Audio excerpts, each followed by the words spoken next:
क्या मैं लास्ट में कह रहा था, मैं तो भूल गया। जब लंबी लाइन होती है वहाँ मैं नहीं जाता। हाँ, मैं नहीं जाता।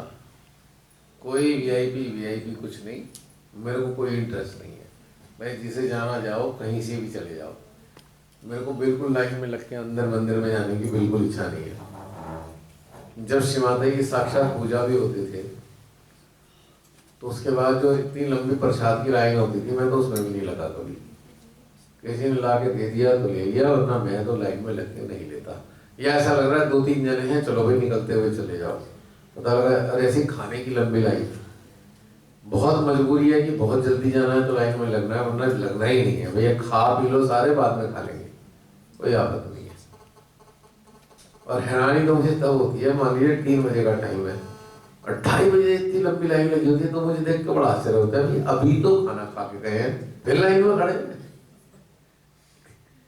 अभी नाश्ता ही कर चलते चलते पता लगा 11 बज गए, 1:30 बजे फिर लाइन में। भैया क्या है, मतलब पेट है क्या, उसमें चक्की लगी हुई है, फटाफट पिस जाता है। ऐसा होता है ना कितनी बार। तो कई बार कहता है इन्हें खाने के लिए आए यहाँ पे, हर समय लाइन में ही दिखाई देते हैं इतने सारे लोग, और ये लंबी लाइन होती है। भाई ठीक है, एक बात सोचिए, मान लीजिए खाने का खुलने का टाइम आ रहा है, तो उस वक्त उससे पहले लाइन लगाने का क्या औचित्य है, मुझे ये कभी नहीं समझ में आया। What is the reason behind it? Impatience है ना, टाइम आएगा, हमें जल्दी से करना चाहिए। अरे इम्पेशेंस। जब गेट खुल जाएगा, आप आओ चलते चले जाओ, तब लाइन के फॉर्म में आप अंदर जा रहे हो, दैट्स ओके। उससे पहले पर उससे पहले ही 1-1 घंटा पहले लाइन में खड़े हुए हैं, तो भाई वहाँ प्रोग्राम चल रहे हैं, यहाँ लाइन में खड़े हुए हैं, मतलब इसका क्या मतलब हुआ लाइन में लगने का? कोई लॉजिक है? तो फिर यहाँ आए हुए थे, खाना अपने पेट के साथ बांध के लिए आते, खाते रहते, खड़े रहते, वहाँ बैठे ही रहते, क्या हो गया? खाने के लिए ही आए थे। तो कई बार बड़ा आश्चर्य भी होता है और अफसोस भी होता है, नहीं? तो ये बहुत सारी चीजें हैं, यदि आप जागृत होते हैं तो आप इन सब चीज़ों से पार उठेंगे।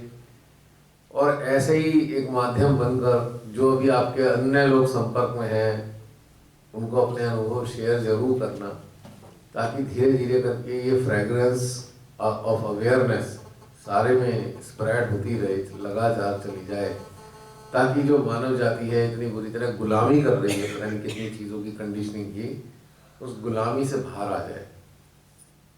नहीं?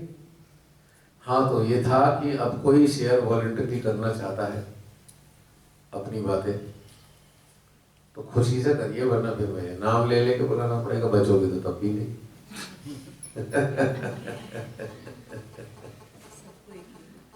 हाँ मुझे एक शेयर करना है। हाँ हाँ बिल्कुल, माइक मेरा ग्रीवेंस है माइक, which is bothering.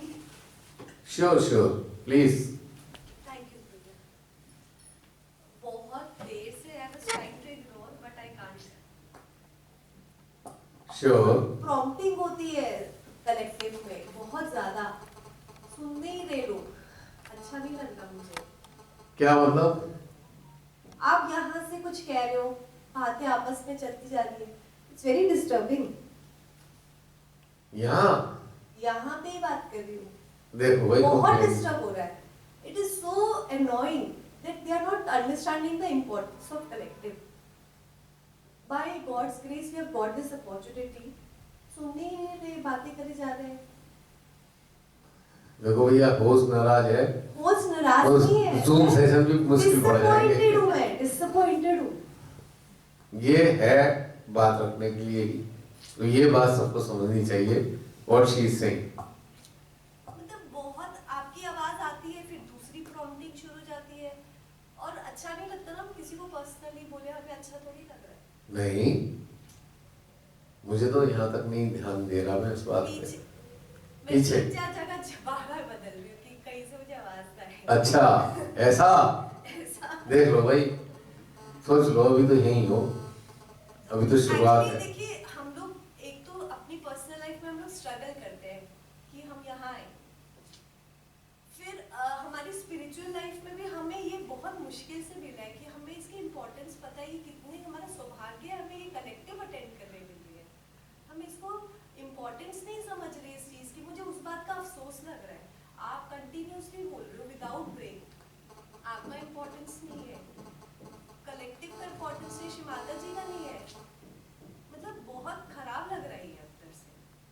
देखो अलार्म बज गया है। मतलब ये वाला खराब लग रहा है कि इतनी सारी चीजें इन्वॉल्व है और हमें उसका वो जो नहीं आ रहे वो परेशान है, हमें नहीं मिल रहा, उनको पता है वो क्या मिस कर रहे हैं, और जो आए हैं वो नहीं वैल्यू कर रहे। इसी के लिए एक अंग्रेजी का वर्ड होता है ना, take it granted. I am really sorry if I hurt नहीं, you should not be sorry, it is true। ठीक है, मुझे कहना था वो तुमने कह दिया। बिल्कुल बिल्कुल बिल्कुल। कहना चाहिए। क्या इन सब चीजों की जरूरत है? वैसे ही पूछता हूँ मैं। 11th वर्कशॉप है, फर्स्ट सेकंड थोड़ी है, देहरादून में ये हुई थी चीजें, फिर वही वही वही। देहरादून में तो मुझे कहना ही पड़ा था भाई बोलना बंद कर दो। केटर पेटर वहां पे उसमें वीडियोस में भी आ रही है खूब सारी। हाँ? सिर्फ इस बार हो रहा है, मतलब आज तो हो क्यों रहा है? सोचो क्यों हो रहा है? हमारी सिंसियरिटी बढ़नी चाहिए। यस, ये बात तो मैं मानता हूँ। मैं टोकता क्यों नहीं हूँ बताओ? आप लिबरल हो। ना, मौका देख लो क्या कर रहे हो। बाद में देख लेना, फिर मत कहना मौका। क्योंकि अब ये चीज कहने के लिए कि भाई ऐसा ऐसा ऐसा है, नीड नहीं रही मेरे लिए। चांस आपके हाथ में है, गोल्डन है या सिल्वर है या ब्रॉन्ज वाला चांस है, आप डिसाइड करोगे। डिवाइन अपना काम कर रहे हैं, आप इस चीज को अंडरस्टैंड कर रहे हैं या नहीं कर रहे हैं, it is up to you, because it is not being imposed, it is a freedom. अभी फ्रीडम की बात तो की थी मैंने। फ्रीडम में ये भी शामिल है कि आप ग्रो करना चाहते हो या नहीं करना चाहते हो। कोई चीज इम्पोज नहीं की जा सकती, क्योंकि ये कोई क्लास नहीं है। बार बार कहे बच्चों से, बच्चों चुप हो जाओ, बच्चों बहुत शोर आ रहा है, नहीं कहने की जरूरत होती ना इस चीज की। क्लास में छोटे छोटे बच्चों को कहा जाता है। और जब हम इस तरफ चल रहे हैं तो क्या हमारे अंदर ये सिंसियरिटी नहीं होनी चाहिए या होनी चाहिए? आपको डिसाइड करना है। This is not my problem, right? तो इसीलिए अब यही जो चीजें हैं टेक इट ग्रांटेड वाली, यही ग्रोथ के लिए आपको नीचे धकेलती हैं। फिर आप गिरते हो, फिर उठते हो, फिर गिरते हो। तो उसमें क्या होता है, चलो गिरे हो उठ जाओगे, लेकिन उसमें जो कीमती समय चला गया, जो और अपडेट को अपने अंदर इस्टेब्लिश करने में था, वो समय चला गया ना, रिसीव करने की क्षमता रखती है। 7,000 लोगों की धारा में ये ताकत नहीं है कि एक छोटी सी स्ट्रीम को भी अंदर संभाले। कितना सीरियस मैटर है। हमेशा मैं यही कहता हूँ, भीड़ सामूहिकता नहीं होती। आपको कंफर्टेबल नहीं लग रहा है, आपके अंदर जो है वो पास ऑन नहीं हो पा रहा है, जा ही नहीं रहा है, इसका मतलब समथिंग इज वेरी रॉन्ग। और एक पेड़ जो जड़ योनि का एक हिस्सा है, आत्मा उसके अंदर भी है, वो सब रिसीव कर रहा है। और जो सर्वश्रेष्ठ प्राणी ह्यूमन, उसकी भीड़ है सामूहिकता के नाम पे, पर उसका रिसेप्शन नहीं है और रिसीव नहीं कर पा रहा है। So serious. मतलब ये बोल सकते हैं भैया कि पेड़ से भी ये चेतना हो। एग्जैक्टली। हमारे घर के पास सब पेड़ को काट के खंभा चढ़ा गया है फ्लैग डालने के लिए, एक गंदे से पेट्रियोटिज्म फीलिंग लगे वोट्स के लिए। और मुझे इतना बुरा लगा, वो अच्छे चेतने वाले पेड़ को, मेरे फैमिली को काट रहे हैं, मुझे उल्टा लग रहा है। लाइक नहीं तो फैक्ट है ना, ये डबल ए के लिए लाखों करोड़ों के हिसाब से पेड़ काट दिए गए भारत में। डबल ए के लिए सोचो, करोड़ों पुराने 100 साल पुराने पेड़ काट दिए। अब इधर इतने पेड़ काट दिए हैं, पॉल्यूशन का रोना रो रहे हैं, इडियट बेवकूफ लोगो, इतने पेड़ क्यों काट रहे हो? सत्ता में तुम हो और उसके बाद तुम कह रहे हो तुम्हारी गाड़ियां पॉल्यूशन कर रही हैं। तो एब्जॉर्ब कहाँ होगा वो पॉल्यूशन? पेड़ों का। पेड़ एब्जॉर्ब करते हैं, पर उन्हें तो तुमने काट दिया जगह जगह जगह, दुनिया जहान का। अपने मित्रों के प्रोजेक्ट में करोड़ों पेड़ कटवा दिए, मित्र को जंगल के जंगल दे दिए फ्री में, और पूरा जंगल पे सारे पेड़ कटवा के अपने वो लगा रहा है। तो कहाँ आप पॉल्यूशन के प्रति, you are not serious about pollution. ये तो आप इम्पोज कर रहे हो पॉल्यूशन के नाम पे, उनकी संपत्तियों को कबाड़ कर रहे हो। एक गाड़ी संपत्ति है और उसको आपने 2 मिनट में कबाड़ करार कर दिया कि भाई पूरा आउटडेटेड हो गई, 10 साल पुरानी हो गई। इसका मतलब आप लूट रहे हो हर तरीके से। तो ये स्थिति सामूहिकता में अगर है तो सोचो, अच्छा आप यहाँ सामूहिकता में आए हो, जा रही हैं चीजें अंदर की, रिसीव कर रही है सामूहिकता है? भाई वो भी एक सामूहिकता थी, ये भी एक सामूहिकता है, या रिसीव कर पा रही है सामूहिकता है? मैं और जसलीन और हम लोग बात कर रहे थे कि लास्ट टाइम की सामूहिकता में जॉय था, शायद इस सामूहिकता में शायद थोड़ा गंभीरता है या पता नहीं, थोड़ा जॉय मिसिंग है। बट मुझे ऐसा लगा कि शायद अभी सीरियसनेस की बातें हो रही है, क्योंकि क्रिसमस टाइम में भी मुझे लास्ट जजमेंट का ही पता चला और मुझे ये पता चला कि मेरे पर्पस है अभी रियलाइजेशन देना या माध्यम बनना, वही है, ऐसा लगा। हाँ, थोड़ा सा सीरियस तो है मैटर, सीरियस है क्योंकि बड़ा डिवास्टेशन जो है सर पे खड़ा हुआ है, महसूस होता है तो सीरियस मैटर। इसलिए थोड़ा इस बार सामूहिकता थोड़ी सीरियस होगी, लगी होगी तुम्हें सही नहीं? पर थोड़ा बहुत जॉय है नहीं या सीरियसनेस ही है? नहीं, मैं वही सोच रही थी। उसके बाद वो सैंपल साइज देखा सहयोग का, बाद में सैंपल साइज 7000 लोगों का वो सैंपल साइज है। हाँ सैंपल ही है। और उसके बाद नॉर्मल लोगों का देखा, मुझे तो रोना आ गया सच्ची में। तभी पता चला कि नहीं, मुझे माध्यम बनना ही है।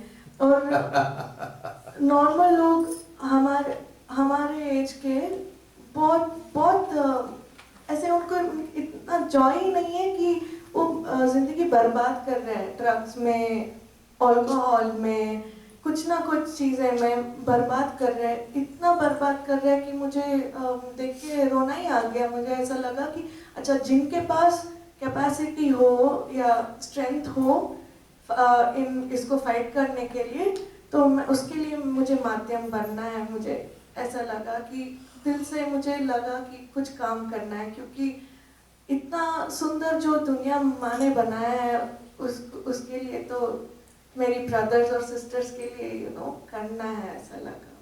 मेरी भी यही पीड़ा होती है, ये क्या होगा, मानव का सर्वश्रेष्ठ प्राणी कहाँ पहुँच गया है, यही तो पीड़ा है। तब पता चला कि सहयोग एक प्लेटफॉर्म है जहाँ पे जिन्होंने कुछ शुरू नहीं किया है उन लोग के लिए एक डिसिप्लिन लाने के लिए सुबह शाम, अच्छा माँ ने कहा रात को फुट सोक करो, सुबह ये करो, जो बेबी स्टेप्स है, जो फ्रेंड्स है, जो अगर मैंने उनको बताया तो कैसे मेडिटेशन में हो जाएंगे, नहीं होंगे, तो ऐसे थोड़ी थोड़ी स्टेट थोड़ा थॉटलेस अवेयरनेस से शुरू करेंगे, अच्छा ऐसे हो सकता है। तो मैंने सोचा अच्छा ये स्टार्टिंग पॉइंट है लाइक, और लोग उसी में संतुष्ट हो गए। यही तो दुर्भाग्य की बात है, संतुष्ट हो गए उसमें, और यही सबसे बड़ा दुर्भाग्य है। संतुष्ट संसार में होना था, वहां तो हुए नहीं, जहां नहीं होना था वह संतुष्ट हो गए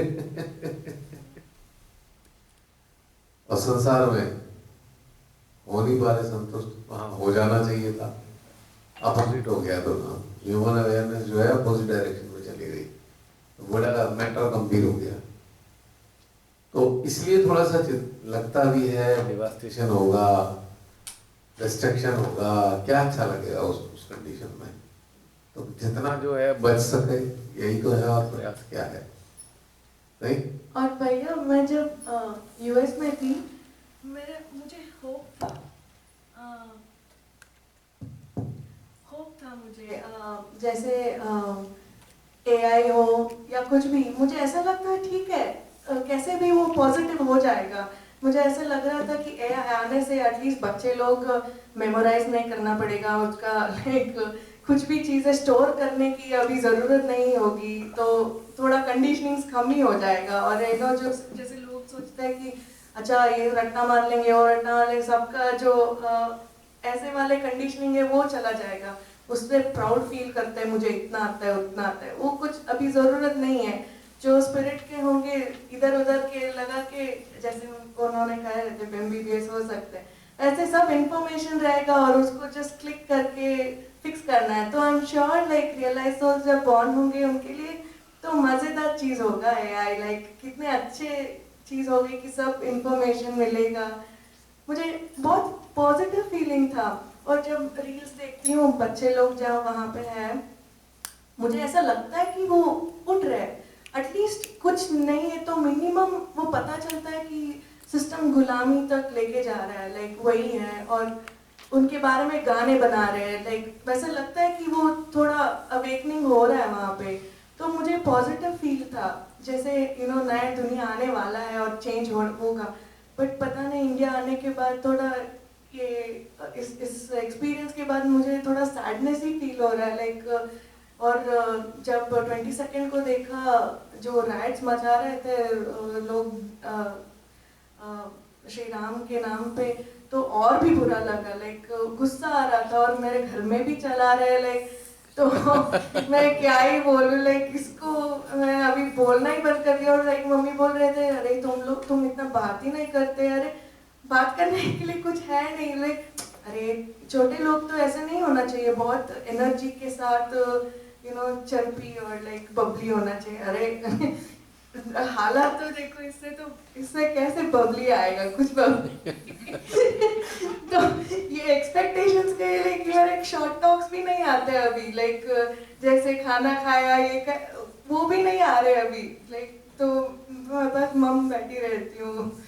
तो इससे बबली नहीं आएगा, बगली आएगा, भागो। और कुछ नहीं आएगा। मैं तो बहुत सारे लोगों से कहता हूँ कि भाई आज की हालत है, 24 तक देख लो, अगर ये लल्ला यहीं विराज गए तो भाई आप देश छोड़ दो और वहाँ बच्चों को ऐसी जगह भेजो जहाँ वो चैन से अपनी ज़िंदगी बिता सकें। यहाँ तो ख़त्म, आप जनरेशन को डिस्ट्रॉय कर रहे हो भारत में। You are destroying your generation अगर आप यहीं छोड़ने वाले हो उन्हें। अगर यही अमृतकाल वाले रहे तो अमृत तो कोई और पी रहा होगा, आप विष पीते रह जाओगे। आपके बच्चे विष पिएंगे, आप विष पियोगे। अमृत तो जा चुका है पहले ही, बैठ गया पहले ही अमृत। तो अमृत अब है नहीं, अब ये अमृत काल शुरू हो गया है। अमृत काल वो था, सारे बैंक खाली हो गए हैं अमृत काल में और खाली होके वहाँ चले गए, वो अमृत काल उनके लिए था। अब ये मृत काल है। आज ये मर रहा है, आप कल वो मरता देखोगे, परसों उसे मरता देखोगे, सब आर्थिक रूप से मरते चले जाएंगे लाइन से धीरे धीरे करके। तो इसलिए जो लोग जा सकते हैं यहाँ से चले जाएं, बच्चे खास तौर से, मैं बड़ों की बात नहीं कर रहा क्योंकि इतनी ज़िंदगी यहाँ बता दी, बाहर कहाँ जाएंगे अब। लेकिन जिन पे अपॉर्चुनिटीज़ है, डोंट स्टे हियर, गो। 24 तक देख लो, एक मैच का क्या आता है रिजल्ट मैच का, उसके बाद अपने वीज़ा पासपोर्ट वगैरह तैयार करवाओ और हमेशा के लिए सेटल करने के लिए भेज दो कि बस मत आना। हम अगर मर भी जाएं तब भी मत आना यहाँ पे, वर्चुअली कर लेना जो करना है। पंडित जी आचार्य करा देंगे वर्चुअली आपको दर्शन, क्योंकि यहाँ कुछ रखा नहीं है आज की तारीख में। और दूसरी बात, कोई कहेगा हमारा देश तो आध्यात्मिक संपदा का पूरा वो सोर्स है। अरे भाई, लास्ट जजमेंट का टाइम चल रहा है, कौन से भ्रम में पड़े हुए हो। लास्ट जजमेंट है तो उसके लक्षण ये ऐसे अमृत काल के सामने आ गए ना। ये कभी भारत में हुआ है ऐसा अमृतकाल? अंग्रेज आए, ऐसा अमृतकाल तब भी नहीं था। मुगल 600 साल रहे तब भी ऐसा नहीं था अमृतकाल। अब ये वाकई अमृतकाल है। अमृतकाल का मतलब है यहाँ आपकी किसी भी स्तर पे तरक्की नहीं हो सकती। सब चीज़ों पे अंकुश लगा दिया है। जहाँ ऊर्जा थी ना, उन्हें डिस्ट्रॉय कर दिया, तोड़ ताड़ के। जैसे बहुत प्राचीन मंदिर थे, सब तोड़ डाले, वो कमर्शियल स्पॉट बना दिए, वहाँ पे टिकट लगा दिए। क्योंकि जो प्राचीन थे, प्राचीन कौन है, प्राचीन की महत्व क्यों होता है, वहाँ पे सच्चे जो भक्त आते थे, सच्चे भक्त, भले ही वो हम तथाकथित आत्म साक्षात्कार के दौर से ना गुजरे हों, लेकिन वो जो हृदय वाले भक्त थे, उन्होंने वहाँ भक्ति, वहाँ पे उनके साथ में, उन एरिया के साथ में जहाँ उनके ठाकुर जी थे या जो भी थे, उनके साथ जोड़ी हुई थी। अब उन्होंने सब तोड़ फोड़ ख़त्म कर दी, वहाँ सब कुछ डिस्ट्रॉय हो चुका है, वहाँ कुछ नहीं बचा हुआ है। वो तो बस अब एक वो क्या हो गया है जी, एक साइट सीइंग व्यू का एक जगह बना दिया है। वाराणसी का भी यही हाल है, जगह जगह यही करते आ रहे हैं और कमाइयाँ शुरू हो गई हैं। तो क्या है यहाँ पे स्पिरिचुअल, आपको कहाँ मिलेगा? अब स्पिरिचुअल संपदा तो ख़त्म कर दी, यानी कि वो सुला दिया गया उसको, जैसे सुला दिया, वो जागृत थी वो सुला दी गई। अनेकों षड्यंत्र इसी संपदा को सुलाने के लिए चल रहे हैं आज की तारीख में। और 24 तक देख लो भाई, फिर उसके बाद तो फिर मैंने आपको बताया था जूम पे, सब चीज़ भूल के अपने अंदर के उत्थान की तरफ चलना, भूल जाओ सारी दुनिया को, क्योंकि मृत्यु आए नहीं आनी है, चाहे वो किसी हादसे के कारण आए, चाहे वो यहाँ भूकंप के कारण आ जाए। अब बड़े सारे भूकंपों के लिए भी तैयार रहो, अगर ये रिपीट हो गए साहब जी तो फिर तैयार रहना पड़ेगा, क्योंकि और अनाचार बढ़ेगा। अभी तक अनाचार कम था, अब वो मल्टीप्लाई होगा सब मिला के। बहुत सारे पेशेंट्स ने भैया बाई चॉइस उस दिन डेट देख के सिजेरियन कराया है कि 22 जनवरी को ही हमारा बच्चा होना चाहिए। हैं? क्या बोलते हैं? हाँ भैया रे, उनके नाम भी राम और हाँ सीता होगा रखते हैं। सारे डॉक्टर्स बिजी उस दिन, पता चला कोई 8-8 सर्जरी कर रहा है, कोई 10-10 सर्जरी कर रहा है 22 जनवरी को। पता है होगा क्या? कुछ काल बाद ये होगा, अच्छा ये उस दिन पैदा हुआ भैया, इससे दूर रहना। बेचारे को अच्छे खासा वो पहले आना चाहता था, बाद में उसे अभिश्रिप्त कर दिया, पहले ही गर्म में ही अभिश्रिप्त कर दिया उसको, और उसके बाद वेरी सैड, लोग भागेंगे दूर। अच्छा उस दिन हुआ है भैया, अब इससे कई कई किलोमीटर दूर रहना, उसके अंदर तो वो सब मिलेगा। जैसे कि अगर कोई कंटेमिनेशन सारे में फैला हुआ है, कंटेजियस कंटेमिनेशन है, तो इन्फेक्टेड कर देता है ना चीज़ों को। तो बहुत ही सीवियर इन्फेक्शन है, जो इन्फेक्शन आपकी अवेयरनेस में लगता है, वो इन्फेक्शन कोरोना, ये कोरोना से घातक चीज़ हुई है ये, देखा नहीं हाल। कोरोना का तो फिर भी इलाज हो जाए, इसका तो कोई ला इलाज है। तो इसी के साथ समाप्त करते हैं। पूजा हो गया, चलिए आज का सेशन समाप्त होता है। तो हमारी मिनी बहन कहाँ गई हाँ जी, हैं? कुछ आप बता रही थी आगे, आमंत्रित करनी? हाँ जी, हाँ अभी कर दूँ? वो और कब करेंगे? कल करे सो आज कर, आज करे सो अब, कल में परले हो गई तो बहुरी करेगा नहीं, कब? इसकी जरूरत नहीं, मैं वैसे ही जोर से बोलूंगी, गला थोड़ा ठीक हो गया। अब नेक्स्ट वर्कशॉप भैया रखेंगे।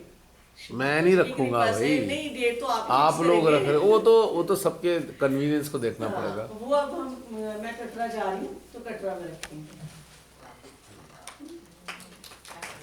जब श्री माता जी डालेंगे भैया के चित्र में। आपसे कहलवा तो दिया इन्होंने, जब क्या कहलवा दिया? हाँ बस अब आप डेट फिक्स करके बस मुझे इन्फॉर्म कर दीजिए और सारे आ जाएंगे। और पर मेरा इसमें कुछ कहना है। हाँ जी, हाँ जी। तभी स्टार्ट हो जाएगा। हाँ वही तो, वंदे भारत भी आप ही स्टार्ट करा रहे हो, हम लोग फटाफट आराम से पहुंचो। हाँ जी, हाँ जी, वो भी हो जाएगी स्टार्ट। वंदे भारत में हेलमेट वेलमेट लगा के बैठना, गारंटी कुछ नहीं है।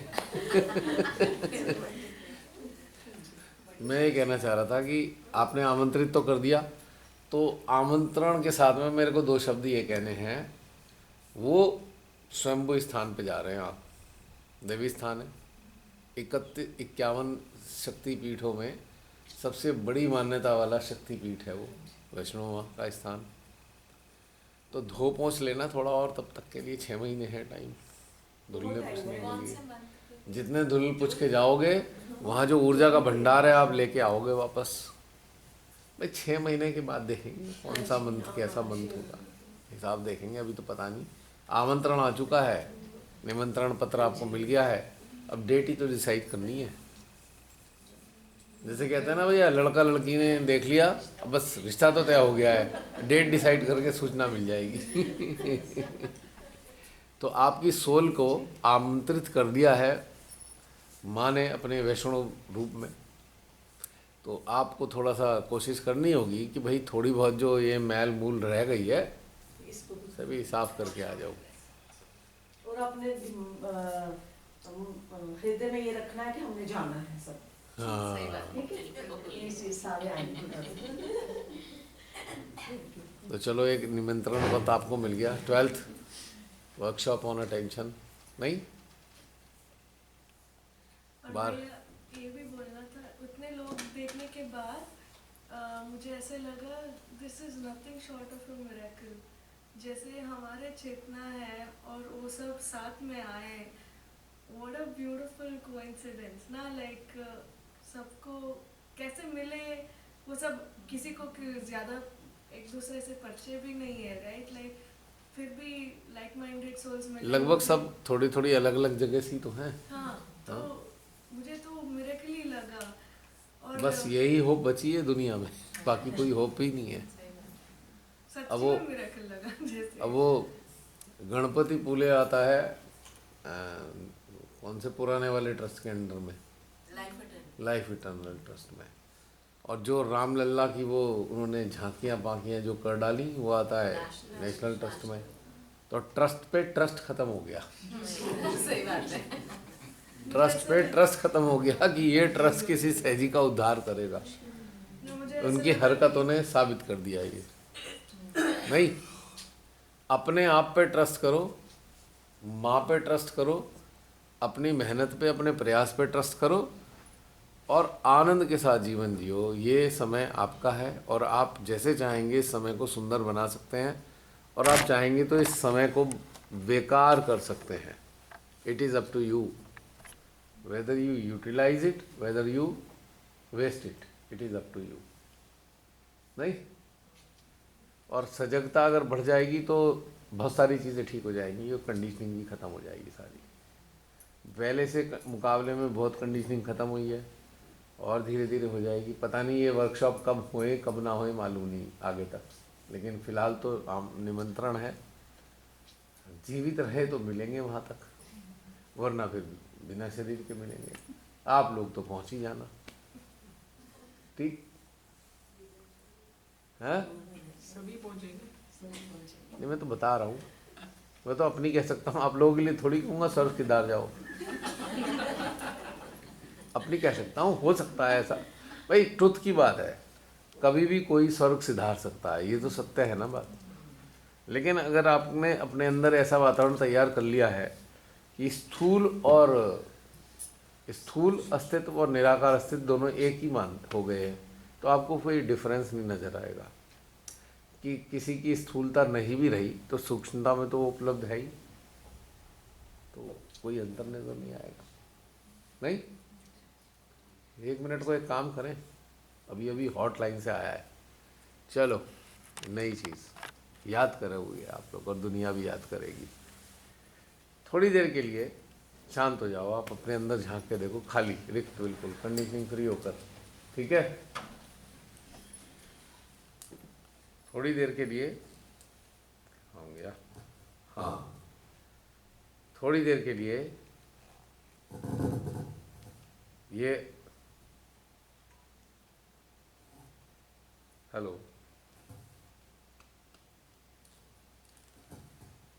हेलो हेलो छोड़ दो। थोड़ी देर के लिए आप ये महसूस करें, आपके सामने जो माध्यम है इसकी मृत्यु हो गई है। महसूस करें थोड़ी देर के लिए, जस्ट फील, माध्यम के शरीर की मृत्यु हो चुकी है। क्या वो एग्जिस्ट करता है? महसूस करके देखें, शरीर रहित अवस्था में क्या वो एग्जिस्ट करता है? उस समय के काल पे ले जाएं, मृत्यु के, शरीर की मृत्यु के काल बाद का काल महसूस करें 1 मिनट के लिए।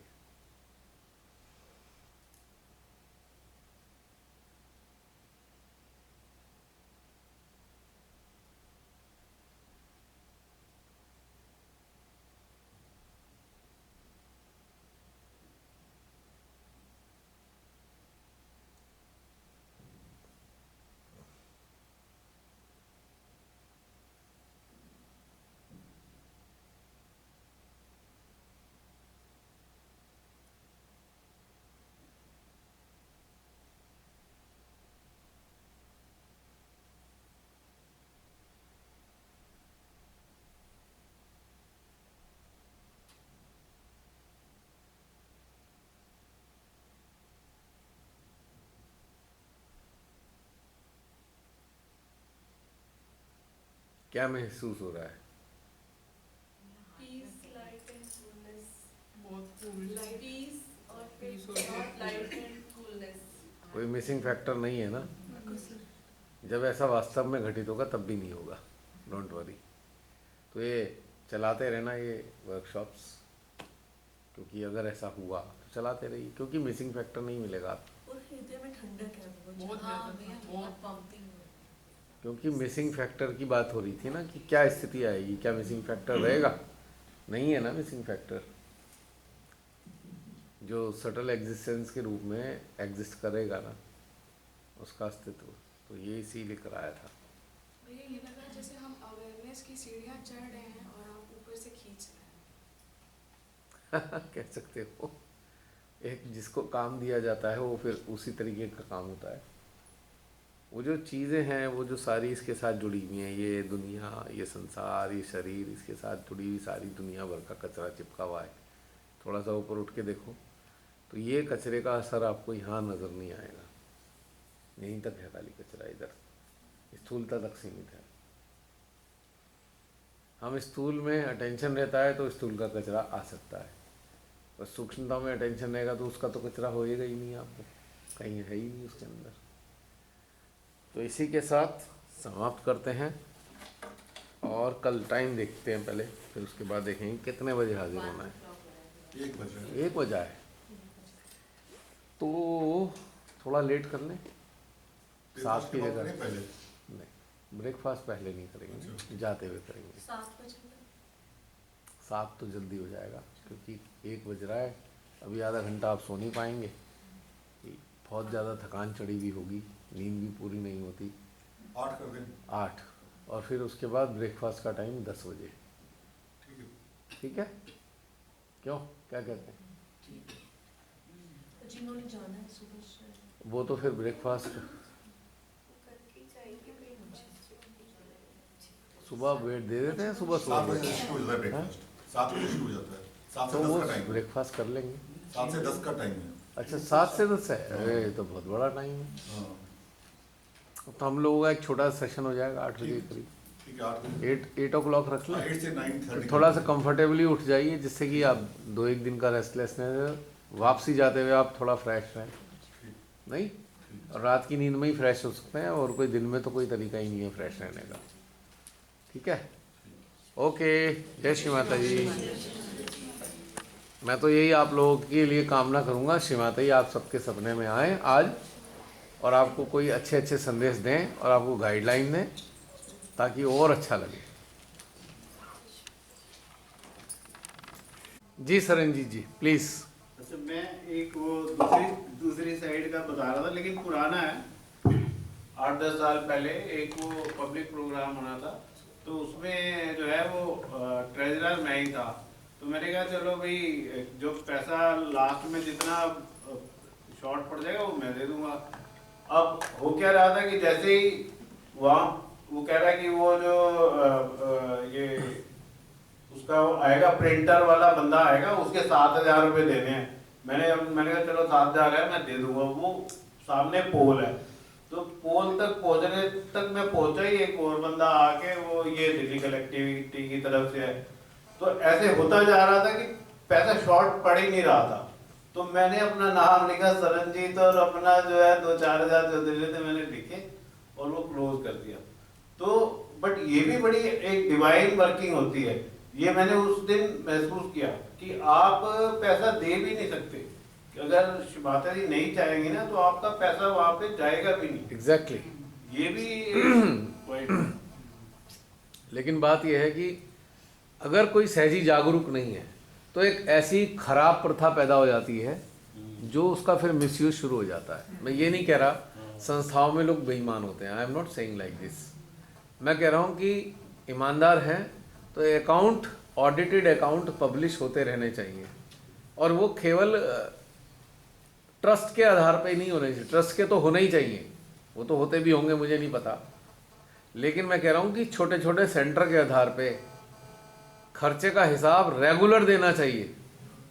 जो भी कोऑर्डिनेटर है उसका दायित्व है वर्ष के अंत में या 6 महीने में या खास तौर से किसी पूजा या किसी प्रोग्राम करने के बाद हर प्रोग्राम का एक हिसाब का एक पर्चा बनना चाहिए और सबके सामने उसे लाना चाहिए।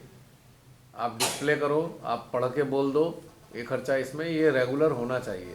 तभी हम कहेंगे कि ये संस्था श्री माता जी की है, वरना मेरे जैसा इंसान तो श्री माता जी की संस्था नहीं मानेगा। जहाँ पारदर्शिता नहीं है धन के मामले में, वो श्री माता जी की संस्था तो नहीं हो सकती। श्री माता जी का नहीं है वो, पारदर्शिता बहुत ज़रूरी है। क्लियर बात बता रहा हूँ, अब बुरी लगे अच्छी लगे, भक्ति भाव बुरी चीज़ नहीं है, पर भक्ति भाव में होश कायम रहने चाहिए कि कहीं हम अपनी भक्ति के चक्कर में ऐसी गलत प्रथाओं को जन्म तो नहीं दे रहे जो लोगों को लोभी बना रही है, जो मिसयूज़ करने के लिए आपको मार्ग दे रही है कि और मिसयूज़ करो इस चीज़ का। अधिकार होता है सबका कि आप हिसाब मांग सकते हो हर एक का। अगर कोई सेंटर में जाकर 50 रुपये महीना भी कंट्रीब्यूशन राशि देता है मेंटेनेंस में, तो उसका ये अधिकार है कि वो अपना हिसाब मांगे। श्री माता जी ने एक बार लेक्चर में जिक्र भी किया है। अच्छा। कि दिल्ली में लोग, क्योंकि मैं उस टाइम में था, हमसे भी बोला गया था कि दिल्ली में हम लोग सोसाइटी बना रहे हैं, इसमें सिर्फ सहयोगी होंगे, तो पैसा कलेक्ट किया गया। और श्री माता जी ने खुद लेक्चर में बोला कि मेरे से परमिशन ली नहीं, बताया नहीं, और पैसे इकट्ठे करने शुरू कर दिए। ऐसे ही बहुत जगह किया। और वो जमीन इतनी खराब थी कि जहाँ मुर्गे भी नहीं रह सकते, और मैंने बोला कि मेरे बच्चे वहां रहेंगे, मुर्गियां भी नहीं रह सकती। और उसमें हमसे भी मांगा गया था, हमने दिए नहीं, मैंने कहा नहीं यार छोड़ो, कौन रहेगा। पर सब हमारे जो थे सर्कल में लोग बोले नहीं यार, सब सहयोगों की सोसाइटी होगी, अच्छा है, कितने बढ़िया वाइब्रेशंस होंगे। तो मैंने कहा नहीं भैया, मैं तो नहीं देने। कभी सोचा है थोड़ी देर में ये बिल्डिंग का क्या होगा? जो बिल्डिंग है आपने अपने पैसे हार्ड एंड मनी से तैयार करा दी, क्या होगा इनका कुछ समय बाद, 10-20 साल बाद क्या होगा इनका? झगड़ा, आने वाली जनरेशन्स क्या करने वाली हैं इसका? लड़ाई झगड़ा, कुछ होगा ना गड़बड़ ऐसे ही। जो स्थूल रूप में कोई चीज़ है उसमें झगड़ा तो होना ही होना है, जो सूक्ष्म रूप में उसमें झगड़े की कोई संभावना ही नहीं है। आज पूरे भारत में कितनी राड़ हुई राम मंदिर के नाम पे, कब से हो रही है? स्थूल अस्तित्व है ना, सब झगड़े ही जा रहे हैं, झगड़े ही जा रहे हैं, बुरा भला बुरा भला, पूरी की पूरी कम्युनिटी बदल गई, पूरा का पूरा चुनाव जीत लिया गया। कब से चुनाव जीत लिया गया? इसी आधार पे, झगड़ा बढ़ाओ चुनाव जीतो, झगड़ा बढ़ाओ चुनाव जीतो। It is a policy. मूर्ख लोग झगड़ने को आतुर हैं। स्थूल अस्तित्व के लिए लड़ाई चल रही है ना, स्थूलता की तरफ भाग रहे हो तो वहाँ झगड़ा ही झगड़ा है। सूक्ष्मता की तरफ जागोगे, जो झगड़े होंगे वो भी समाप्त हो जाएंगे। प्रॉपर्टी के तो भी है झगड़े कब से, हर घर में। स्थूल जो दिखता है वो झगड़े का ही कारण है।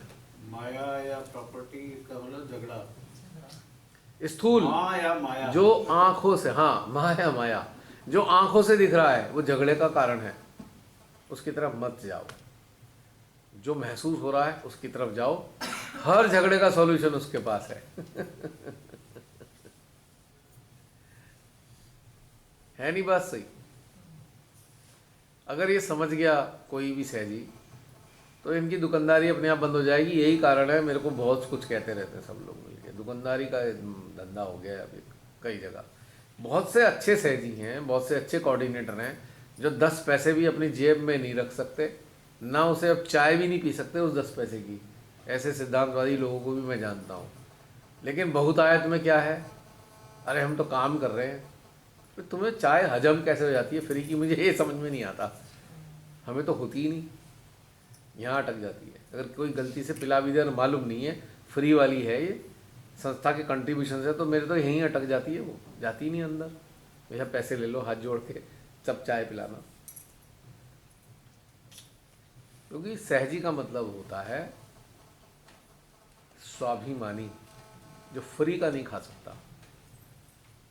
प्यार मोहब्बत में कोई मिठाई खिला दे कोई दिक्कत नहीं है, कुछ भी खिला दो ले लेंगे, पर वो मांग के नहीं खा सकता, ना इच्छा रखता कि तो कोई रोटी खिला दो, कोई उसकी मदद कर दो, उसके पास कोई इच्छा नहीं है, ना वो चीट कर सकता।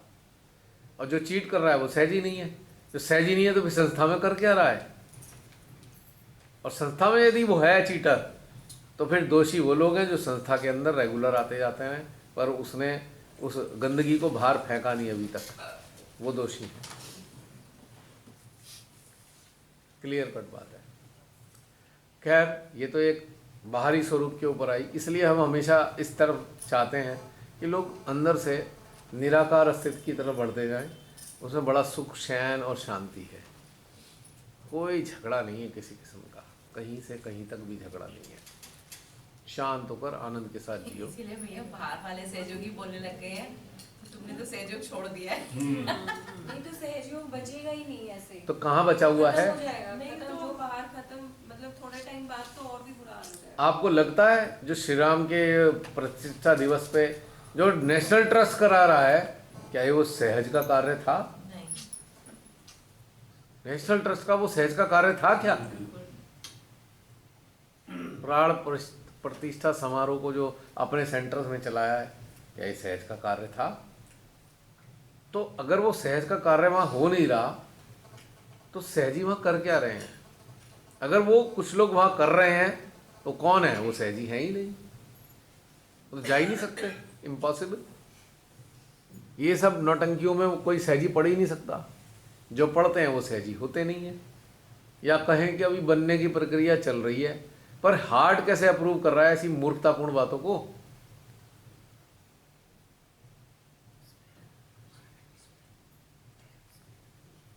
तो ये बात बहुत फोकस करने के लिए, अपने लिए, अन्यों के लिए, तो आपका एक पैरामीटर क्लियर कट हो जाएगा कि भाई हम इसमें शामिल नहीं हैं, क्योंकि हमारी माँ भी कभी इसमें शामिल नहीं रही। हमारी माँ निर्मला, माँ आदिशक्ति इन घटिया चीज़ों में नहीं रही हैं, तो हम कैसे शामिल हो जाएंगे उसमें? धांधलेबाजियों में। उन्होंने कितनी बार चेताया, भाई मत करो, तुम अपना सब कुछ खराब कर लोगे, फिर मैं जिम्मेदार नहीं हूँ। कितनी बार नाराज हो के क्या ये धंधा शुरू कर दिया है सामान बेचने का? वहाँ ने कहा ना, जीसस का भी किस्सा सुनाया। जो चर्च के बाहर वो खड़े होते थे, जीसस हंटर लेके खड़े हो जाते थे, बताया ना श्री माता जी ने। तो ये बात भी तो माँ ने कही है, कि हमने तो कही नहीं भाई। तो माँ की बात क्यों नहीं मान रहे? ध्यान के मामले में आओगे, नहीं हम तो माँ की बात मानेंगे। हमने कब कहा कोई हमारी बात माने? हम तो कोई अपनी बात मनवाते ही नहीं किसी से। हम तो एक तथ्य रखते हैं, पसंद आए तो अपनाओ, नहीं पसंद आए तो छोड़ दो। जब साक्षात श्री माता जी ने लेक्चर्स में बोला हुआ है कि ऐसा मत करो, धंधा मत बनाओ, और फिर उन्होंने कितनी बार कभी सहयोग से पैसे मत कमाओ, अनर्थ हो जाएगा, लेकिन फिर भी कमाए पड़े हैं। तो श्री माता जी को क्यों कहना पड़ा ये चीज़? जब उन्हें पता लगा उनके सामने भी पैसे कमाए जा रहे हैं सहयोग से, क्या होगा? बोलो क्या होगा? तो फिर आप उसमें अगर जिसमें जो माँ जिसका विरोध कर रही हैं और सहजी उसको कर रहे हैं, तो क्या वो सहजी हैं? ईमानदारी से बता दीजिए। माता जी की बातों को ये सिर्फ उन्हीं बातों को सुनते हैं, या उन्हीं बातों को दूसरों को सुनाते हैं जो इनके अपने लिए ना जो आप लोगों को कंट्रोल करने में सहायक कंट्रोल हो। करने के लिए, और जिन इनको जो लगता है कि ये हमारे लिए यूजफुल है, हाँ। ये बातें हम इनको सुनाएंगे तो ये हमारे कंट्रोल में आएंगी, ये उन्हीं बातों को सिर्फ सुनते हैं और सुनाते हैं, और किसी चीज की तरफ वही वाले छांट के लेक्चर लगाएंगे कैसेट के, हाँ जी। जो डराने होंगे। है 12 बजे के बाद ध्यान मत करो, श्री माता जी ने कहा है। और कब कहा था, किन हालात में कहा था, कहाँ कहा था, कब कहाँ कैसे किन हालात में, ये तो स्टडी कर लो। बिगनिंग ऑफ डेज में जब भैया दोपहर को 12 बजे के करेंगे बाद तब भी नहीं करना, और रात को 12 बजे के बाद भी नहीं करना। ये बहुत इन्होंने भी रखा हुआ है। उससे क्या, दोपहर को 12 बजे के बाद भी नहीं करना। बाल खुले करके सेंटर दोपहर में क्या मुसीबत आएगी पता भाई? नहीं, और जबकि मैं ऐसी हूँ, मेरा तो होता ही 12 बजे के बाद ही शायद वो ऐसी थी कि होता ही यही था। आरती नहीं कर सकते थे, हमेशा लेट ही होता था। आरती नहीं कर सकते थे घर पे। है एक एनसीआर के बहुत बड़े इंडस्ट्रियलिस्ट नहीं कर हैं, सकते थे। तो श्री माता जी काफी करीब रहे हैं वो जी। तो उनका मैंने सुना, मतलब सही इन्फॉर्मेशन थी वो। उनकी 3 बेटियां थी, उनकी तीनों बेटियों की शादियां उन्होंने सहज में करी। अच्छा। 51,000 रुपए में, 11,000 रुपए में पूरी शादी हो जाती है। लेकिन जब बेटे की शादी करनी थी तो सहज में नहीं करी, वो आउट ऑफ सहज करी, ताकि वहाँ काफी लेन देन हो सके। मुझे ही पता है उस किस्से का। ट्रेंड बन गया था। मुझे ही पता है, लड़की को तो ब्याह दो सस्ते में। हाँ, 3 लड़कियों की शादी तीनों सहज में। वो सहज में क्योंकि सस्ते में हाँ, ब्याह और दी एक लड़के की शादी जब करी, लड़की तो करो सहज में पूरा करी। अपना दावरी बावरी वाली हाँ। पूरी पैकेज के साथ में, जिसे मैं कहता हूँ पैकेज जो है ना, वो कहते हैं ना मैरिज पैकेज कितने का है भाई, 1 करोड़ का है कि 50 लाख का है, 70 लाख का है, पैकेज में क्या क्या आ रहा है, ऐसे होता है। चलिए 8:30 बज चुके हैं, चलिए भोजन की व्यवस्था करते हैं। इसके बाद 10 बजे करीब चाहें तो नहीं है आना है। आना है क्योंकि कोई ज़बरदस्ती तो है नहीं, तो फिर 10 बजे के करीब भैया लगभग कल चले जाना है। कल चले जाना इसके लिए वो पुरानी सी लाइनें याद आ रही हैं, कुछ लेके जाएंगे। नहीं पुराने वाले गाने की, चले ही जाना है ना, हाँ, नजर चुरा के। नजर चुरा के यूं। नहीं तो मैं कह रहा हूँ गाना गाओ भाई, सवेरे वाली गाड़ी से चले जाएंगे, कुछ लेके जाएंगे, कुछ देके जाएंगे। और ये लेने और देने के लिए ही ये स्थान चुना गया, जो आप अपने अनुभवों को उनका लेन देन करते हो, आपकी अनुभूतियों का लेन देन करते हो, आपके प्रेम का जो है ट्रांजैक्शन चलता है, आदान प्रदान चलता है। तो ये सबसे सुंदर घटनाक्रम है। कहीं भी रहो, कैसे भी रहो, ऐसी व्यवस्था जनरेट करो। भैया जन्नत लग रहा है, जन्नत जैसी फीलिंग आ रही है। जो जन्नत आपसे ही तो कहीं है। नहीं दिख रही। आज जन्नत जयपुर की धरती पर उतरी हुई है। अभी ना एक ऐसी बात दिमाग में आई, नहीं बस सिर्फ ये है कि पूजा कुछ बोले इतनी दूर से वो आई है। अभी आ रहा है नंबर, आ रहा है। आप तैयार कर लीजिए, आपका अगला नंबर आपका है। तैयार करने की जरूरत नहीं, स्पॉन्टेनिटी से आएगा। ठीक है, ऋषिकेश में तो बात बोली थी, इस बार नहीं बोल रही है। आएगा इस बार शांत हो गया ये, हाँ, नो मन खुश लेके आई है क्वेश्चन। मुझे, बहुत बड़ा। जब बोलना शुरू करेंगे तभी तो क्वेश्चन होगा। ऐसा है ना, जब आदमी आता है ना कहीं दूर से चल के, तो पहले बात कम करता है, भोजन ज़्यादा खाता है, जब पेट भर जाता है फिर बात करता है। क्यों पूजा? ओके चलिए भोजन करते हैं। इसकी आवाज़ बार बार कैसे होती है, कभी रुकती है कभी चलती है। अच्छा ये बताइए, नए में से कोई रह गया है क्या? जो पहली बार आने वाले हैं उनमें से कोई रह गया?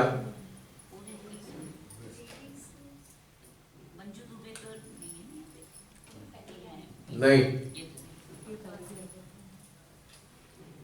चलिए नहीं रहे ना, पूरे हो गए ना।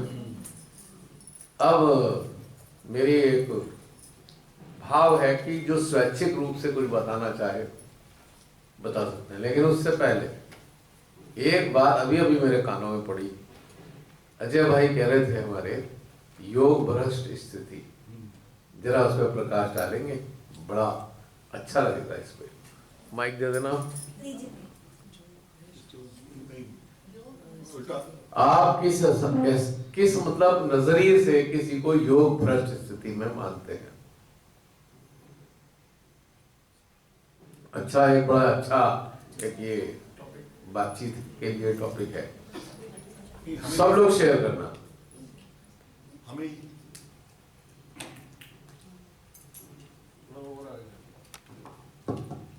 नहीं सही है माइक तो।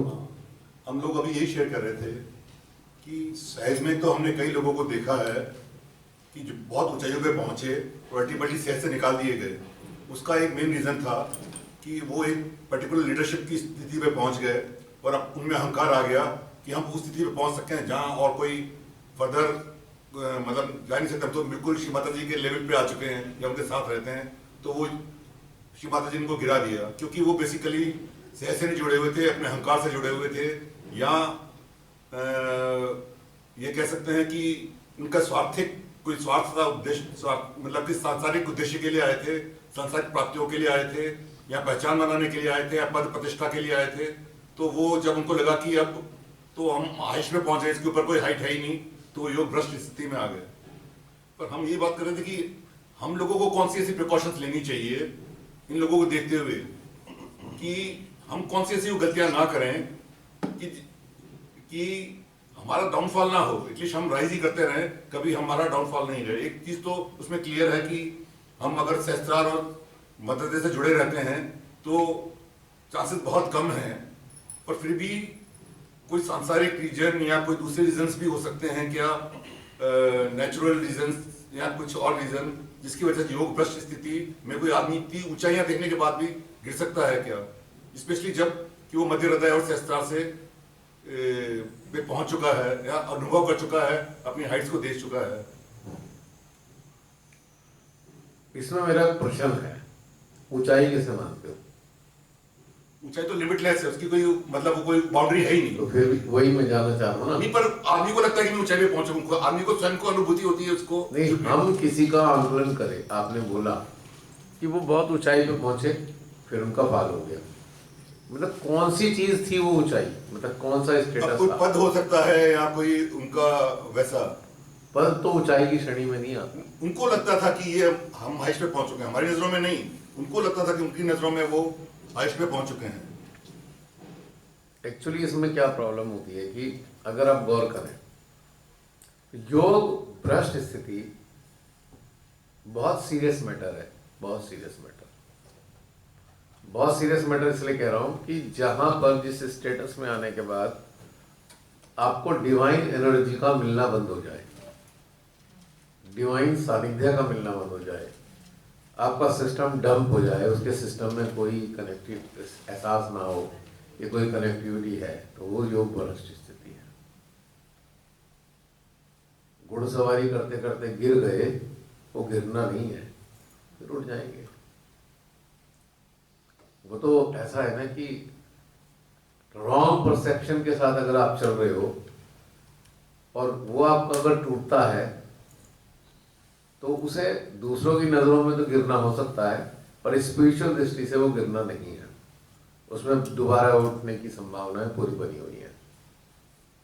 योग भ्रष्ट स्थिति एक ही कंडीशन है, जब सारी सर्किट बंद हो जाए आपके एनर्जी के, तो वो योग भ्रष्ट स्थिति में आप पहुंच जाते हैं। सारे सर्किट, मतलब हमें निकाल दिया, एनर्जी का इनपुट बंद, out, you have been banished. अनुकंपा नहीं मिलेगी क्या अनुकंपा से हम वहां पहुंच गए होते तो गिरते नहीं। हाँ। ये सब उससे पहले का आचरण हो रहा है, घटनाक्रम। वहां पहुंचे नहीं हो, उससे पहले लुढ़क गए हो।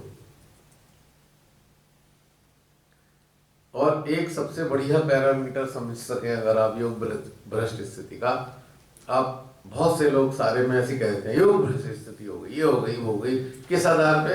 अपनी कंडीशनिंग के हिसाब से जजमेंट कर लिया और फट कह दिया योग भ्रष्ट स्थिति में पहुंच गया। ये it's a technical phenomena, technical, purely technical, कि सर्किट कट हो गया है, सर्किट कट गया है, वही योग भ्रष्ट स्थिति है। डिस्कनेक्शन कंप्लीट, कट गया, संभावनाएं भी कट गई, सर्किट भी कट गया, वो योग भ्रष्ट स्थिति है। और या हम इसे दूसरे शब्दों में कहें, आपने अपनी आंतरिक स्वातंत्रता को प्राप्त कर लिया, आप आंतरिक स्वतंत्रता में स्थित हो गए हो, फिर योग भ्रष्ट नहीं हो सकते। वो एक ऐसा लेवल है, वहां से तो योग पक्का वाला जोड़ लग गया है, उस तो नीचे जा ही नहीं सकते। ये सारा गिरना उठना जो है उससे नीचे का लेवल पे चल रहा है। या कोई कहे कोई राक्षस हो गया, योग भ्रष्ट स्थिति में पहुंच गया। परमात्मा के नाम पे पैसे जो लेते हैं वो भी तो नहीं है। हाँ, तीन चीजें वही तीन याद रखिए, मानवता विरोधी, परमात्मा विरोधी, प्रकृति विरोधी। जो इस तरफ चल गया वो योग भ्रष्ट हो गया, एक यही पैरामीटर है। लेकिन किसी की अपनी कंडीशनिंग है संसारिक स्तर पे, उसके हिसाब से कोई चल नहीं रहा है तो उसे आप योग भ्रष्ट नहीं कह सकते। या ये कहें कि कंडीशनड जो होते हैं वही गिरते हैं, उनमें पूरी संभावना है गड़बड़ होने की, पर वो गिरना ऐसा नहीं है कि आपको बैनिस्ड कर दिया जाएगा। कंडीशनिंग के कारण अगर गिर गए हो तो ऐसे ही है जैसे घुड़सवारी सीखते हुए आप गिर जाते हो, आप हमेशा के लिए अयोग्य थोड़ी डिक्लेयर करते जाते हो कि घुड़सवारी के योग्य नहीं रहे आप प्रैक्टिस कर रहे हो, कंडीशनिंग आपको गिरा रही है, फिर उठ रहे हो, फिर गिर रहे हो, तो ये योग भ्रष्ट स्थिति नहीं है। जब तक कि आपको सर्किट के फील्ड से ही बाहर फेंक दिया जाए कि सर्किट अवेलेबल कराया ही नहीं जाएगा। और वो 3 कैटेगरी के लोग होंगे, मानवता के विरोध में, परमात्मा के विरोध में, प्रकृति के विरोध में। बिल्कुल क्लियर कट है। क्योंकि योग भ्रष्ट की बातें मैंने बहुत से सहयोगियों के मुंह से भी सुनी, आप लोग चर्चा कर ही रहे थे, तो उनका पैरामीटर उनकी अपनी कंडीशनिंग के कारण दिखाई दे रहा है किसी के पीछे में, वो है ही ऐसा, इम्पॉसिबल।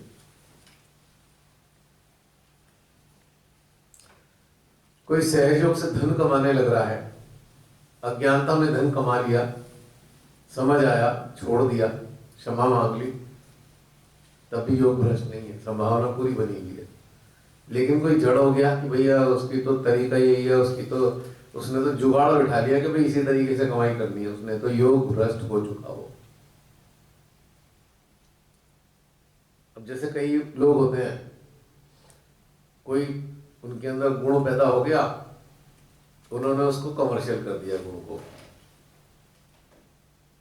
ठीक है, तो लोग कहेंगे कि भैया ये तो क्या कर दिया उसने, अपने आप को पूरा सेल करने लगा। अज्ञानता में उसे लग रहा है क्या फर्क पड़ रहा है, मैं तो ये भी कर रहा हूँ, ये भी कर रहा हूँ। लेकिन जागरूक होने के बाद ये समझ में आना चाहिए ये एब्सर्ड है, गलत है। उसके बाद वो मान नहीं रहा, फिर वो योग भ्रष्ट होगा। एक झटके में योग भ्रष्ट नहीं होगा, उसे पूरे चांस दिए जाएंगे। लेकिन 3 चीजों के मामले में कोई क्षमा नहीं है, सर्किट से आउट है वो। जो सहयोगी मठाधीश बनकर सहयोग को सताते हैं वो भी योग भ्रष्ट स्थिति में है। तथाकथित नियम, परियम, कानून, प्रोटोकॉल, फला ठिकाना, ये क्योंकि उनका उद्देश्य उन पर शासन करने का है, किसी न किसी नाम से उसका धन निकलवाने का है, तो वो योग भ्रष्ट स्थिति में है। क्लियर बात है बिल्कुल। बाकी सारी कंडीशनिंग की दृष्टि से अगर हम किसी को देखते हैं तो वो योग भ्रष्ट स्थिति नहीं है, वो हमारे अपनी कंडीशनिंग के मुताबिक नहीं है, तो वो योग भ्रष्ट स्थिति की श्रेणी में नहीं आ सकता कभी भी। उसके लिए 3 पाप करने जरूरी है ये। अब सहयोग में बैठकर पूरे षड्यंत्र करा के अपना किसी न किसी से तरीके से धन कमाने लग रहे हैं, बल्कि एक्सप्लॉइट करने लग रहे हैं, तो वो किसके खिलाफत हो गई? परमात्मा की खिलाफत कर रहे हैं, एंटी गॉड। सहयोग में धन कमाना एंटी गॉड कैटेगरी में आता है, तो हम कह सकते हैं ये योग भ्रष्ट स्थिति में है। प्रारंभिक अवस्था में किसी कोई, मैंने कहा ना, कोई गुण पैदा हो गया और उसने मान लो से किसी को कविताएं लिखने का शौक हुआ, कविताएं उसकी पुस्तकों में छपने लगी, लोगों ने उसे चंदा देना शुरू कर दिया अपनी खुशी से, उसको लग गया है मजा आ गया, तो मैं तो इतनी बढ़िया बात भी हो रही है, पैसे की कमाई भी हो रही है, तो यहाँ पे वो उसकी शुरुआत है। तो पहली अवस्था में भी योग भ्रष्ट नहीं है। जब अपनी सारी चीज को छोड़ छाड़ कर वो इसी चीज में लग जाएगा, अपने उत्थान को भूल कर इधर चलना छोड़ देगा और बस ये कहेगा बस मैं तो इसका कमाई का धंधा बनाऊं, अब उसका योग भ्रष्ट हो गया है। कुछ और करने के लिए जोड़ा था शिमाती ने, कर कुछ और रहा है वो। क्योंकि मेन मोटिव क्या था? मेन मोटिव था अपने अंदर के आत्म तत्व को पाने का, ठीक है। पाने के बाद वो जो एक क्षेत्र है सहयोगा, उसको छोड़कर कहीं भी जाकर धनार्जन कर ले, कोई टेंशन नहीं है। लेकिन वो इजी टारगेट ढूंढ रहा है, इजी टारगेट ढूंढ रहा है भाई जिसे मेहनत ना करनी पड़े। और सहयोगी जैसे माता जी कहते ही सब सहयोगी फटाफट खड़े हो जाएंगे, हाँ हाँ लाओ हम दे देते हैं, हम दे देते हैं, काम दे देते हैं। ये फिर योग भ्रष्ट स्थिति की तरफ चल चुका है। वो दिखाई नहीं देगा पर है भी वही वाला रास्ता। अगर आपके वॉइस में माधुर्य दिया, ठीक है, ताकि आनंदित हो सके सारे सहयोगी, अगर आपने इसे प्रोफेशन बना लिया, छुट्टी, एक कंडीशन है, वहां छूट मिलेगी। कोई सहज में आने से पहले अपनी वॉइस के आधार पर पैसे की कमाई कर रहा था, वहां छूट है। बाद में सहज में आया है, उसकी उस प्रॉपर्टीज के कारण ही, उस क्वालिटी के कारण ही उसको आमंत्रित किया गया है, तो कोई समस्या नहीं है, क्योंकि उसका रोजी रोटी का अर्जन वही था। जैसे कि वो सिंपल जी थे हमारे, पहले से ही वो जागरणों में गायन करते थे, उनका मतलब रोजी रोटी का आधार वही था, तो उन्हें बुलाया गया। अब वो कुछ और तो करते नहीं, उनके पास कोई साधन नहीं करने का, उनको छूट है। लेकिन अगर कोई करके कुछ और रहा है, कोई इंजीनियर है, इंजीनियरिंग से अपना रोजी रोटी चल रही है, उसे छोड़ छाड़ के वो सहजी गायक बन गया और वहां से धंधा शुरू कर दिया कमाई का, अब वो टारगेट पे है। यानी अजीब सी बात है नहीं? आपको तो निस्वार्थ भाव में गायन के माध्यम से लोगों को आनंदित करना था, आप तो कमाई में लग गए। कमाई कुछ और से करते थे, उसे छोड़ छाड़ के आप इसी में लग गए, क्योंकि आसान टारगेट हो गया आपके लिए। वहां पे आपको मेहनत करनी पड़ती, आपने मेहनत को छोड़ के इधर आ गए। यहां गड़बड़ है, चॉइस जो आपने चुना वो थोड़ा सा गड़बड़ चुन दिया। चाहे समझ में नहीं आ रहा है, पर बहुत घातक सिद्ध होगा। अभी तो लगेगा बड़ी कृपा बरस रही है, बाद में कुछ और बरसेगा, क्योंकि हमने अर्जन करने के लिए इजी टारगेट सिद्ध किए हैं, और संसारिकता के सिद्धांत का पालन करने के लिए कठिन टारगेट होने चाहिए। कठिन से मतलब जो हमारे प्रारंभ में सुनिश्चित किए हैं, उसके आधार से ही अपनी अर्निंग करनी चाहिए, लेकिन सहयोग के क्षेत्र से नहीं करनी चाहिए। अब जैसे वो निजाम को पाल आते थे, उनको पैसे दिया जाता था, माँ भी कहती थी भैया कलाकारों का पैसा मत रोक देना, तो बाहर से आए होंगे, याद है? पहले तो श्रीमाता जी बैठी हैं, उन्होंने चद्दर बिछा रखी है वहां पे, श्रीमाता जी के मंच के सामने ही उन्होंने चद्दर बिछा ली, और वो वहां पे सब पैसे दे के जा रहे हैं। दैट्स ओके, इसमें ना श्रीमाता जी को कोई दिक्कत है, ना वो उस वाले पैरामीटर में आ रहे हैं, क्योंकि उनका प्रोफेशन है ही था। वो तो उन्होंने, श्रीमाता जी ने शायद इसलिए चुन लिया होगा, ये इतनी जगह जगह जाके गाते हैं, अगर जागृत हो जाएंगे तो ये जागृति सारे में फैला देंगे, संदेशा लेके जाएंगे, मेरा ना वो। तो कहानी ये है, लेकिन हम उसको बाई चॉइस, हम तो हो गए, हम तो ये करने लगे, हम तो वो करने लगे, तो बस यहाँ पे सारी कहानी खराब हो जाती है, बहुत खराब हो जाती है, और योग से आप हट जाते हो, बहुत बुरी तरीके से नुकसान होता है। इसके अलावा कोई योग भ्रष्ट स्थिति की कहानी है नहीं, और जो हम फिर सोच रहे हैं अनेकों रूपों में, वो हमारी अपनी कंडीशनिंग है, हमारे अपने कंडीशनिंग के पैरामीटर्स हमारे हैं, डिसाइड कर रखा, उसके आधार पे हम किसी को उस चश्मे से देखते हैं, और वो हमारे चश्मे के अनुकूल नहीं दिखाई दे, तो हम कहते हैं ये तो भैया गया काम से, इसमें ऐसा नहीं है। उसके लिए 3 शर्तों को होना बहुत जरूरी है, क्योंकि यहाँ हम धंधा करने लगे सहयोग में, तो परमात्मा के विरोध में काम हो गया। सोच लो कितने लोग जो भ्रष्ट स्थिति में बताइए। चलिए मान लो मैं तो हूं, मुझे तो मजा नहीं आया, मतलब आ गया, चलो यार ये कहीं भी मैं सहज से हट गया, आप लोग क्यों हटे सहज से? क्या कारण है?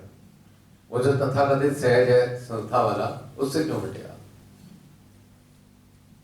एक ही चीज का पाठन हो रहा है अभी, एक ही सिलेबस है, यानी कि